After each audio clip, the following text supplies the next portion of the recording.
Fait que salut tout le monde, aujourd'hui on est au JDM Fest, on a amené le GTR, ça a été vraiment difficile, on est obligé de travailler jour et nuit. On a quand même réussi à vous sortir 2020 forces aux roues hier soir à 3 h du matin. Puis aujourd'hui au JDM, ça va être plus du test and tune, ce qui veut dire qu'on va finaliser de programmer le launch control pour être prêt pour asseoir, essayer de faire des courses qui vont avoir quand même avoir du bon sens.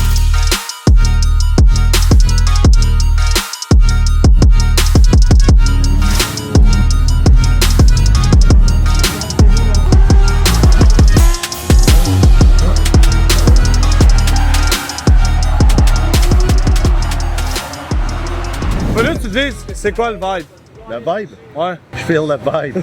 Le vibe est vraiment le fun. Il y a du monde, il y a vraiment beaucoup de monde. Je sens que ça va être le fun tantôt. Il fait chaud. Le monde est beau. Le monde est beau. Le monde est beau. Je sens que ça va bien aller, je suis confiant. On va avoir bien du plaisir tantôt. Là. Je sens que les petits gars vont travailler fort, puis ça va y aller. Là.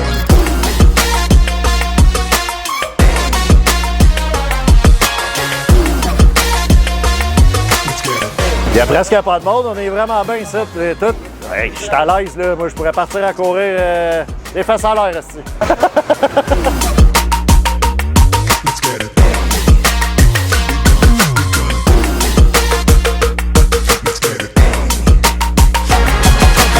Alex est couché en dessous du char. Il va installer le driving shaft pour avoir le 4x4 en avant parce qu'on n'a pas eu le temps pendant tout hier et la semaine tellement que... Après ça, on va passer une hausse de ventilation pour le dry sump kit dans le fond, là, puis on va envoyer ça en arrière.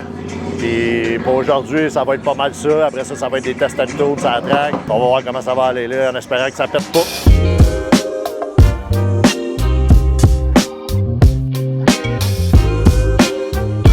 Il y a beaucoup de gens qui ont demandé c'était quoi dans le fond le setup à Ben. En réalité, Ben, ce qu'il y a, c'est un 4.3 litres billet. On roule 18 injecteurs. On va rouler 2 types d'essence. On va rouler de l'éthanol et du méthanol. On roule 2 turbos 76 mm chaque. On roule un ordinateur qui est un Motec M1, qui est probablement le meilleur investissement que Ben a pu faire. Par la suite, la transition, c'est une Chef-Trans Stage 6. Pour le reste, c'est tous des morceaux qui vont marier le tout ensemble pour que ça fonctionne bien et longtemps.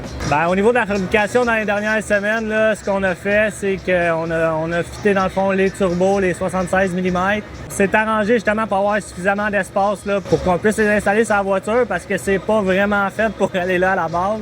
Les principaux défis, là, on a vu dans des vidéos là, récemment là, qu'on a été obligé de justement, là, on va dire, couper le châssis, on va dire nous autres notcher le frame dans le fond. On s'est fait de l'espace pour que ça sorte dans le côté là, des frame rails, là, mais mettons vers l'extérieur de la voiture si on veut. Là. On a fité les pipings d'intercooler dans le fond avec le setup du turbo côté froid. On a mis des systèmes de bagues machinés, dans le fond des Vengeance qu'on appelle si on veut, là, justement pour que ça tienne les pressions de boost qu'on va rouler aujourd'hui et éventuellement là, on va probablement monter ça pour faire plus de force comme Ben dirait. On a-tu monté les forces? On a monté les forces. Dans chaque vidéo, il dit « On monte les forces! » C'est genre plugué tout à l'heure. Là, j'ai pris une décision d'équipe, on va installer le driving shaft là. Décision d'équipe, ça veut dire moi je le dis, toi tu le poses. L'objectif aujourd'hui, dans le fond, puis qu'on a fini le dyno cette semaine, puis que c'est un nouveau moteur, nouveau setup, nouvelle ligne à gaz, nouveau piping, c'est vraiment d'aller sur la piste, s'arranger, de finir la journée sans avoir un bris majeur. À partir de là, on va setter un objectif pour faire des temps, puis aller le plus vite possible sur la piste de course à la pervite. Aujourd'hui, j'ai amené ma petite fille. J'ai amené Molly. Et comme la fille, oui. Elle reste à l'air climatisée. C'était un peu chaud dehors pour les chiens, je te dirais.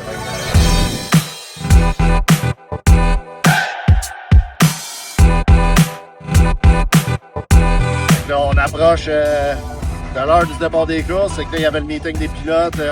On s'en va là pour voir ce qu'il y avait à dire, puis les règlements, comment ça va fonctionner, qui se place où, à quelle heure ça part, quelle classe. Fait que là, nous autres, on classe au bus, c'est la plus grosse classe. C'est nous autres qui va commencer à 6 h, fait que on se voit tantôt, man. Normalement, les ajustements aux courses, on essaie de les faire d'avance. C'est vraiment, là-bas c'est sur place, là, avec le laptop, là, les gars vont ajuster selon la température, ils vont jouer avec du timing, vont remettre un peu de boost. On vient juste de finir d'installer le drive shaft, le changement d'huile a été fait, il a fallu bouger une ligne en dessous du char. Puis la dernière fois qu'on a fait, c'est mis la dry sump à l'arrière du véhicule pour que la ventilation sorte et qu'on n'ait pas de problème. On parlait d'ajustement final tantôt, ben là, on est sur les ajustements finaux avant la première run. Fait qu'on s'ajuste encore.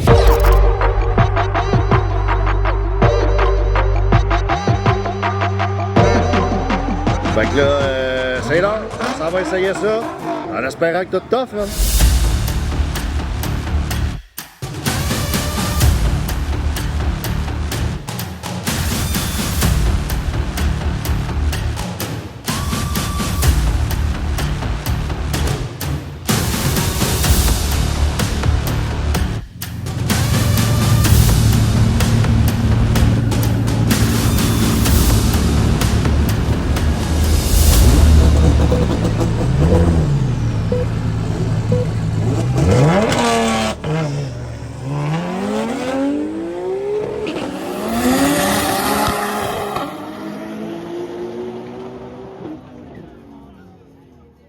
Comment ça s'est passé, Ben?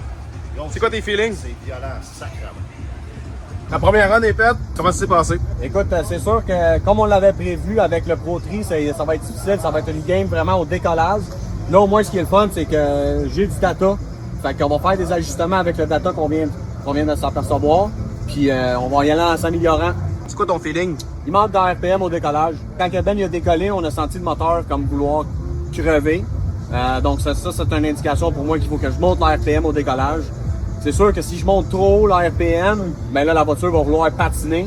Ça peut être dangereux aussi. Fait que c'est de trouver le sweet spot, comme on dit, là, de vraiment launcher au bon RPM, au bon niveau de boost, puis avoir un bon 60 pieds.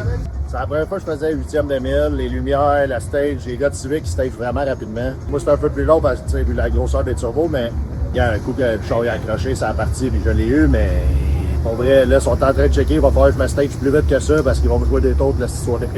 Ta force G, ça doit être assez impressionnant, là, comment ça se passe? Je te dirais, là, si je peux te le résumer en un mot, c'est violent, vraiment violent. Tu t'attends pas à ça, c'est pas le même son pas tout, c'est complètement différent.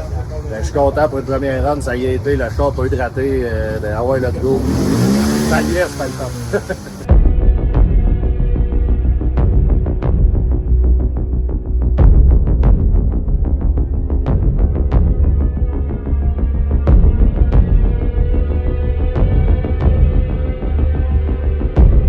Map 0 pour le burn-out. T'es sûr c'est pas 1? Tantôt t'étais à 1 pour faire virer roue en arrière. Non, tu vas le voir, nous, ça va être écrit burn-out mode. Ok, c'est bon. Fait que map 0, puis après ça, tu y vas en map 9.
Ça, gros, c'est grandeur, man.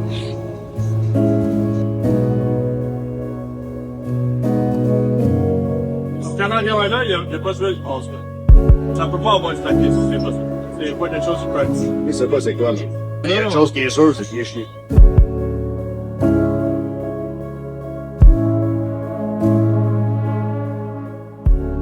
La deuxième run qu'on a faite aujourd'hui, on a eu des warnings au niveau des protections dans le moteur. Alors le Motec a pu désactiver, si je veux, le moteur. C'est pour ça que Ben n'a pas fini la course. Donc là, pour l'instant, on a des warnings. On va aller chercher plus loin qu'est-ce qui a causé ça dans le fond. Là.